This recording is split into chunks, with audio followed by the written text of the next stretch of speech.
តោះតាគេមានណាតោះគេយកវាយគេបាទយើងអាចបៀលចឹងបានណាបាទបាទនិយាយរងទៅដបងបលាមួយបើជើងFacebook មួយហើយពាក់មួយ Oracle ហើយជើងរងហ្គេមនេះអត់មាន Purify ទេបាទតែមើលក្រោករបស់ D7 បាទអាចនឹងធ្វើការបង្ហាញទៅលើសិស្សប្អូន PP បានអត់បាទហើយយើងនេះក្រុមកហើយណាបងប្រូហ្វែលមកបាទបាទជឹកក៏សូមស្វាគមន៍មកកាន់ការបោះហ្វែលបាទការប្រកួតបាទជឹកក៏សូមស្វាគមន៍មកកាន់ការប្រកួតរវាង CU0 បាទជាមួយនឹង Pro Esports នៅក្នុងការប្រកួតទី1បាទបាច់ទី1ក៏បានដែរបាទចាំភ្លាម Duo នៅ Midland យើងតែងតែឃើញហើយជាមួយនឹងការប្រកួតរបស់យើងឥឡូវគឺនៅ Mid ហ្នឹងគឺ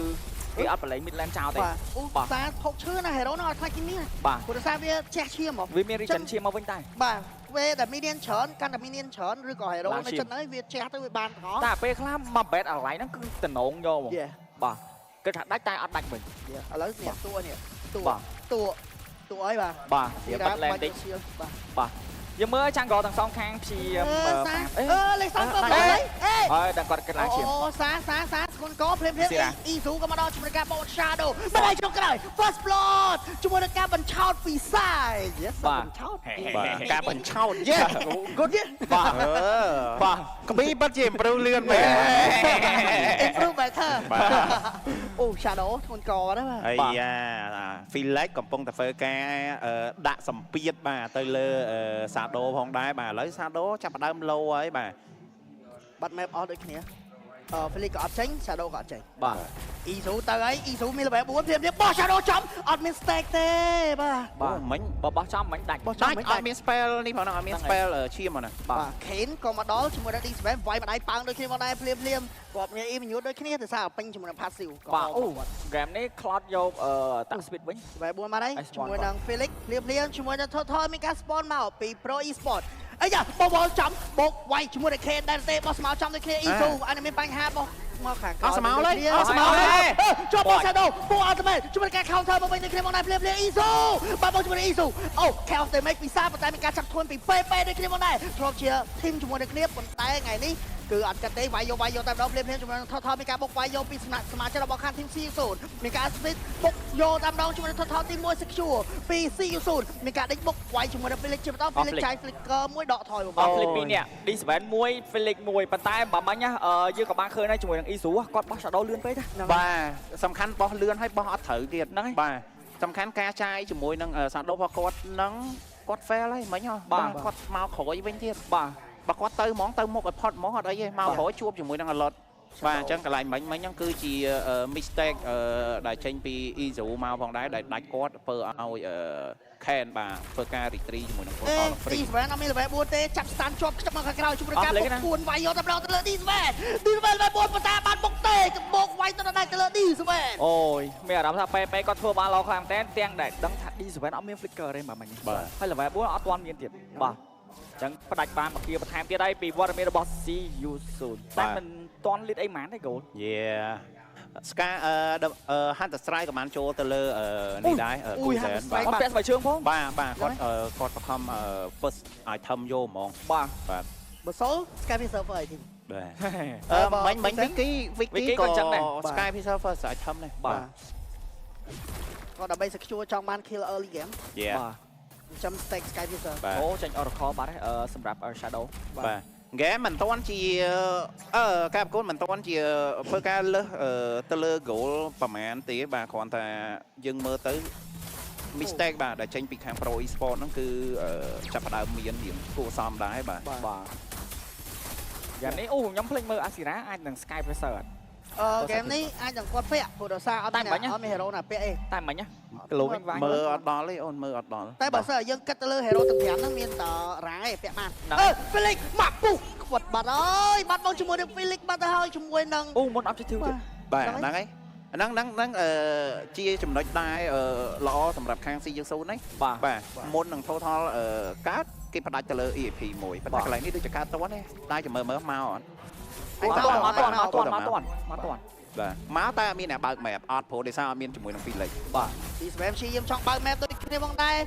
delay បានដែរទេបោះបុកផ្ទះយកតែម្ដងជាមួយនឹងការផ្ទះខ្ចប់ជាប់3-4ហើយរកភាពលាវជាមួយនឹង Isu ក៏ម្ដងជាមួយនឹងការបោះ Shadow លោតមកពីពេជាមួយនឹងការ control cover ប៉ុន្តែខាងក្នុងនេះមានការរំញីកែជើងពី Onzo អត់ដឹងឡុកណាគេទេភ្លាមទៅលេងថតទៅឲ្យខាង team CSU ទៅគ្នាផងដែរមានការចាប់វាយបុកយកតែម្ដងជាមួយនឹងការពូ Ultimate Isu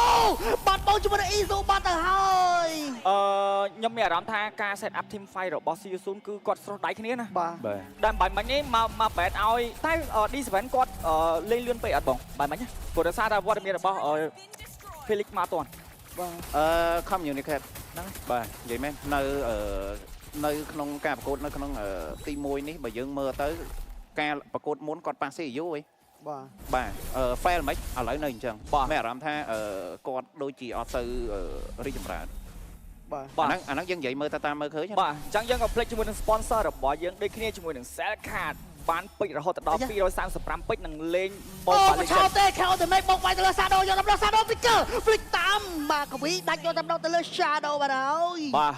អញ្ចឹងសពថបន្ថែមទៀតជាមួយនឹង Cell Card ជាកញ្ចប់ MLB អ្នកលេង Mobile Legends បានតាមចិត្តនឹងទទួលបានជាមួយនឹងពេជ្រក្នុងកញ្ចប់តែមួយតែម្ដងកញ្ចប់ប្រចាំខែគឺតម្លៃត្រឹមតែ$6ទទួលបានជាមួយនឹង235ពេជ្រអាចភ្ជាប់បានតាមរយៈ app ឬក៏ចុចជាមួយនឹងផ្កាយ1686ផ្កាយលេខ2ទ្រុងបញ្ជូនរួចរាល់ជាការស្រេច បាទចឹងយើងក៏បានឃើញដែរបន្ទុកខៀល5-2បាទ goal គឺខុសគ្នា2300រៀងច្រើនគួរសមដែរត្រឹមតែ6នាទីហើយបើយើងមើលទៅលើតារាគឺអត់បញ្ហាទេតារាគឺអាចមានលេងម្នាក់ម្យ៉ាងទេប៉ុន្តែអីដែលសំខាន់គឺ mistake នៅ early ដែលចេញពីខាង Pro Esport គឺ mistake រៀងច្រើនគួរសមដែរបាទឥឡូវយើងក៏លេចទៅមើល item នៅ item first item របស់ Kimmy Pora ហ្នឹងគឺ Glow Wing Van បាទ first item ចឹង item ទី2គាត់ចង់ទិញជាមួយនឹង Sky Piercer ហើយតែគាត់មានអត្ត speed មកគ្រាប់ដែរ បាទតែគាត់ថាគូសែនហ្គេមនេះពី team ណាបង បាទអីដែលជាបញ្ហាចាំមើលនៅក្នុង game មួយនេះសម្រាប់Isu fail 2 ដងហើយការបោះស្មោលសាដូផល Isu អត់ច្បាស់ហើយការបោះគាត់អត់សមជាមួយនឹងពេលវេលាទៀតបាទយល់មែនណា2 ដងណាបាទ ពេលវេលាមិនស័ក្តិសមហើយបាទពេលវេលាមិនស័ក្តិសមចេះព្រោះដោយសារមិញខ្ញុំឃើញដែរ D7 conceal ទៅហើយវាយនៅលើយកតែម្ដងជាមួយ K of the make ប៉ុន្តែ final slash បោកវាយជាមួយ Shadow បាទបោកជាមួយ Shadow ប៉ុន្តែមានការចុច brilliant ទាន់ពេលវេលាពីសា D7 នៅតែបន្តការបើក map ឲ្យដូចគ្នាមកដែរប៉ុន្តែភោគឈឺខ្លាំងប៉ុន្តែពីអាស៊ីរ៉ាស្រួនថែមម្ដងទៀត Flicker មកកកោទាន់ពេលវេលាជាមួយ D7 ប៉ុន្តែមានការ back up មកពីខាងក្រៅជាមួយការបោកវាយដែរទេភ្លាមកំពុងចាប់បែបជាមួយអាស៊ីរ៉ា Isu ឲ្យនឹងពុះចំអាស៊ីរ៉ាដែរទេភ្លាម D7 សល់ជាម្ដាយបោះ Shadow ចេញនោះទេប៉ុន្តែ Felix ជាយាមនៅក្នុងការ front line ជាបន្តដូចគ្នាកលេចទៅមើលពេក៏មានការ front line បើក map ឲ្យដូចគ្នាមកដែរជាមួយទឹកដៃ retreat ពូអត់មែនប៉ុន្តែ retreat ពី Kane ច្បាស់ក្លាប៉ុន្តែធ្វើថត secure ពី CU0 ប៉ុន្តែម្នាក់ឯងចង់ក្តៅ Felix ឡើងឈាមតឬមិនត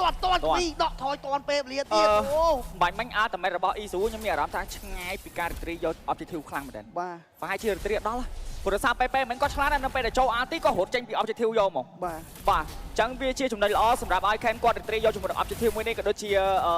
សំណាងដែរក៏អត់ដាច់បាទ Ken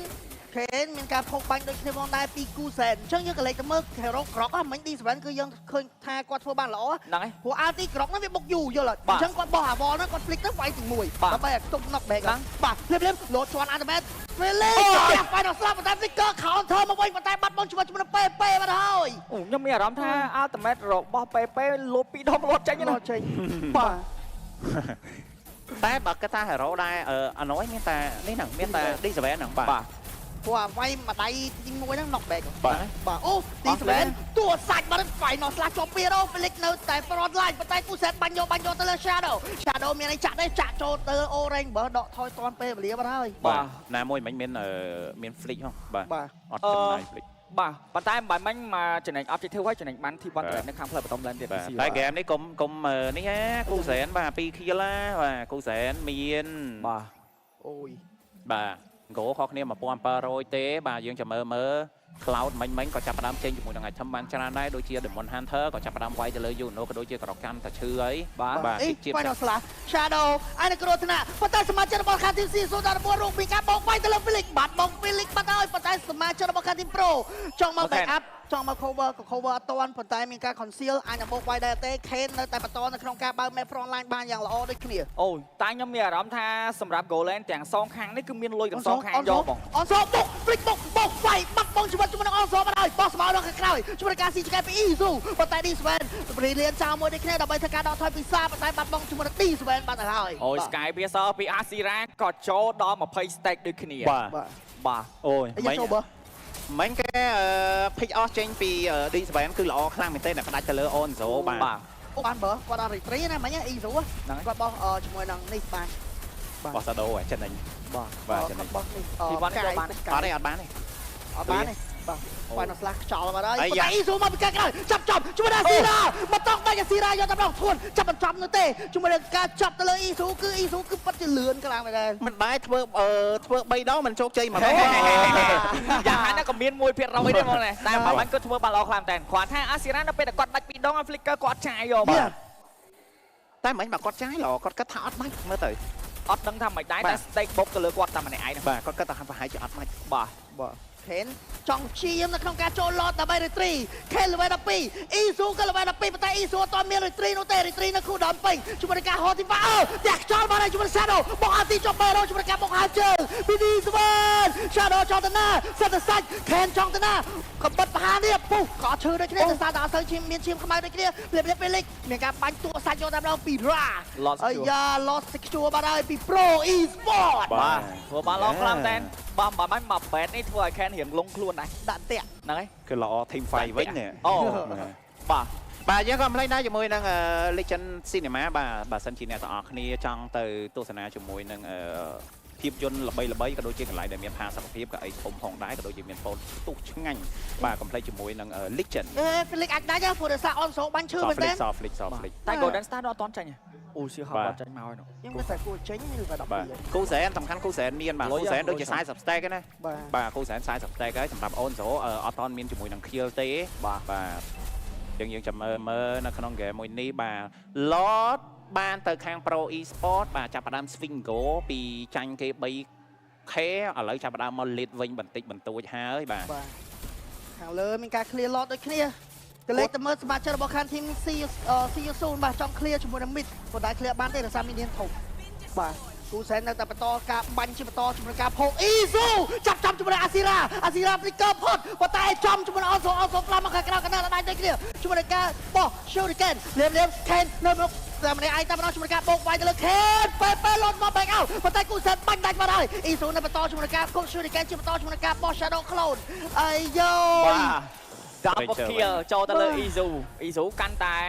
បាទមានជាមួយនឹង damage ច្រើនបន្ថែមទៀតអីបាទតែអ្វីដែលសំខាន់គឺមក team fight បាទមិញនេះត្រឹមតែ1 lot ទេយកបាន Final Slash ផ្ទះចង់ clear minion បានជោគជ័យដែរទេភ្លាម Isu ទៅទៀតហើយជាមួយនឹងការដកថយមកវិញសាអូយ brilliant ទាន់ពេលវេលាប៉ុន្តែមានអ្នកមកជួយដែរទេអូយ D7 ហងប៉មកឲ្យការពារសាដៃគូដៃកង់មក បាទ duo mid lane កាន់តែល្អទៅហើយបាទ D7 ប្រហែលការនៅរៀនសាកលវិទ្យាល័យបាទវិទ្យាល័យប្រហែលជាចប់គណិតវិទ្យាចប់លេខ1បាទពុកបកគុណចែកដឹងថាឈាមខ្លួនឯងសល់1ទៀតណាអូយច្បាស់ខ្លាំងមែនទេណាតែបើមិនជាគាត់សុខចិត្តដាច់កុំឲ្យដាច់សារហ្នឹងហើយបាទអូទូនីតិរ៉ូមបាទប៉ិតជាល្អមេឡើងប្រាក់ខែ អុយបងនិយាយមែនណាបើពិសាបច្ចេកទេសគេហៅថាឈាមមួយ បាទជាមួយណា ឈាមមួយ បាទចឹងភ្លាមមកឡប់មួយនេះបាន goal lead dot 7k goal បាទច្រើន បើយើងមើលទៅ អូវិញនេះឈើ Isu បាញ់មិញគឺគាត់ចាប់ផ្ដើមបោះសាដូរបស់គាត់ល្អខ្លាំងមែនទែនចំទៅលើរ៉ា2ដងណាបាទចំទៅលើរ៉ា2ដងហ្នឹងមិញ ដបងអត់ទាន់ក្តៅដៃហ៎បង ហ្នឹង នៅក្តៅដៃឡើយ ក្តៅដៃតាក្តៅម៉ាស៊ីនឯងបងតា បាទ ម៉ាស៊ីនក៏ក្តៅដែរចាំឆេះឈូអេបាត់បលជាប់អេយ៉ា បាទ ពេលអាគូសែនឈឺណា អត់ទេខ្ញុំគិតថាសម្រាប់ map មួយនេះ D7 គាត់យកក្រកនឹងមកគឺត្រូវយកមកព្រោះដោយសារ map មួយហ្នឹងលេងក្រកគឺងាយស្រួលក្នុងការ rotation មែនតើហើយក៏ដូចជាមានការបិទផ្លូវទៀត ណាមួយ hero ហ្នឹងអណយបោះវល់ទៀតហើយភ្លាមD7 ឈីខ្ញុំនៅក្នុងការគោមែនទេអីយ៉ាបាក់ដៃមើល ហើយមិនបច្ច្រៀតគ្នាចោលអញ្ចឹងនេះបាទ conceal ទៅទៀតបោកឯងបោកឡតឯង conceal បោកឡតទេជាមួយនឹងសមាជិករបស់ Team Pro Esport ឡត secure ទៀតហើយបាទ2 lot បាទ giờ ta mà lót cứ kháng pro esports trở nên chán lắm បាទនៅ early game មើលទៅដូចជារៀងមិនសូវជា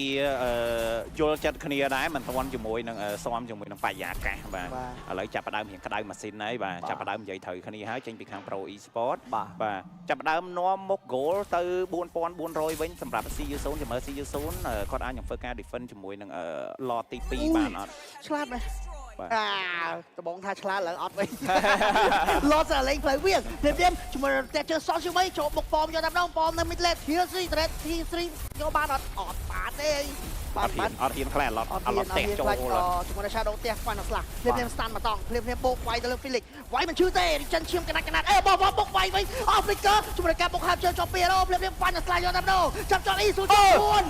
ប់ធួនមកហើយក្បត់បហានេះពុះក៏មិនឈឺដូចគ្នាមានការដកថយមកវិញពីសមាជិករបស់ខាង Team Pro Esports អូយ Shadow សោះឈាមម្ដាយអត់ទេតែអ្វីដែលសំខាន់បើមិនយើងមើលជាមួយនឹងពេគាត់ save skill ទី2នឹងមែនតើដែលអ៊ីស៊ូចូលមកបិទវិលខ្ញៅបាទនេះគេហៅថាលងស្រឡាញ់គេម្នាក់ឯងទេបាទស្រឡាញ់គេតែម្នាក់ឯងទៅបានណាទៅវ៉ាវ Holy Crystal ក៏បានចូលទៅលើ Asira ដូចគ្នាប៉ុន្តែសម្រាប់មួយឡបមួយនេះគឺ T3 អត់មានយកបានមកផ្លូវណាទេគ្រាន់រៀងឆែបនៅ mid lane បន្តិចបាទជុំឌៀមដាមចំឌៀមដាមអ្នកណាបងឌៀមដាមពូពាក់មី ហើយគាត់ទទួលស្គាល់ការពិតទេតាហើយចាំថាឌីមណាមគាត់បាទបោកយកទៅវាយ Shadow ដាច់បាត់ហើយមក Care of the Make ឌីមេរបស់គូសែនកាត់ចាប់ផ្ដើមកាន់តែឈឺទៅចុចព្រីលេងមកជាមួយនឹងការ counter បោក anti flicker បោកវាយទៅស៊ីរ៉ា flicker ទាន់ពេលវេលានៃការចុចកសៀលទាន់ទេអូយ Felix ជាមួយនឹងការ flicker ចូលទៅច្រាមយកតែម្ដងអូយ Felix timing ជាមួយនឹង skill ទី2របស់គាត់បាទមកដល់មកកវីដាច់ Asira យកហ្នឹងហើយអូឥឡូវ damage ខាង Pro Esports ច្រើនណាបាទ Ranger 7-0មក70 stack ហើយពេញបាទតុបអត់ជាប់ទេនិយាយទៅតុបអត់ជាប់ទេបាទ2ទៀត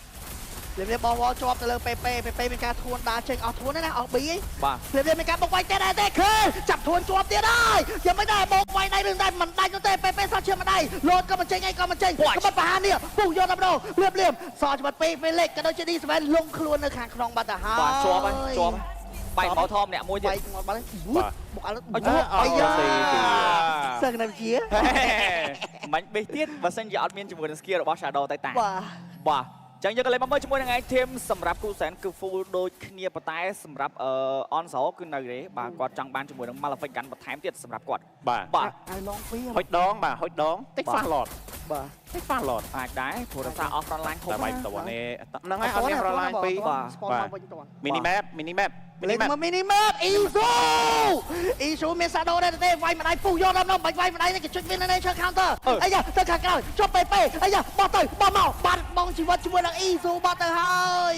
លោតគេអាចនឹង fast load ដូចគ្នាពីសមាជិករបស់ខាង Team C0 ហ្វាតកើតអត់ទេ fast កើតបាទចង់ fast កើតតែបង្ខំចិត្តឱកាសនិយាយទៅឱកាសត្រូវតែវាយបាទព្រោះនេះគឺជាឱកាសរបស់ C0 បើសិនជាអត់វាយទេអត់មានឱកាសក្នុងវាយទៀតទេព្រោះនេះការមានមើលមេផ្សារមកខែអត់ដាច់អូបាទជើងទៅស្តាន់ឡទៀតអើយអត់ទេចាំឌី7 make play ចាំឲ្យខេនអស់ធួនសិនឌី7ព្យាយាមក្នុងការបើកមែបគេ fast load ហើយយកឡតបានឬបានសាខៅទីមេវាយវាអាស៊ីរ៉ាបាត់មកជីវិតមុនគេយកតាមដល់លៀបឡតយកបានប៉ុន្តែគេបុកវាយធីមវាយខេនអាចមានប្រូថាមានការជិះព្រីលៀនតពេលលៀនបាននេះបពុកដាច់បវលជាប់លោតមកយកទៀតទៅយកឡតមកឲ្យគូសែនបាញ់ទៅគ្នាលេជន្ទរីរបស់គេយកទៅ Shadow អាចឆេងគេបានទៅជាមួយនឹង Onzo ចង់ទៅណាគវីដាច់ Shadow វាយខ្លះលៀបអមេរ៉ូវាយតែនៅក្នុងនៅសាដូ Shadow តែម្ដង one last match តែយ៉ាងម៉េចដែរអ៊ីស៊ូនៅខ្សែ hero អ៊ីស៊ូមួយបានមកពូអាទីដែរទេពូយក wipe out លបចេញការក្រោមទៅទេ game end បាត់ទៅហើយជ័យជំនះនៅក្នុងការប្រកួតទី1គឺបាត់ទៅលើ Pro Esports មានការតបតែមួយបាទមានការដាច់បាទដែរ Yeah ច្បាស់វ៉ាវច្បាស់របស់គេអូច្បាស់របស់គេគេអត់ចង់ចោលបងសែនអេនបាទ respect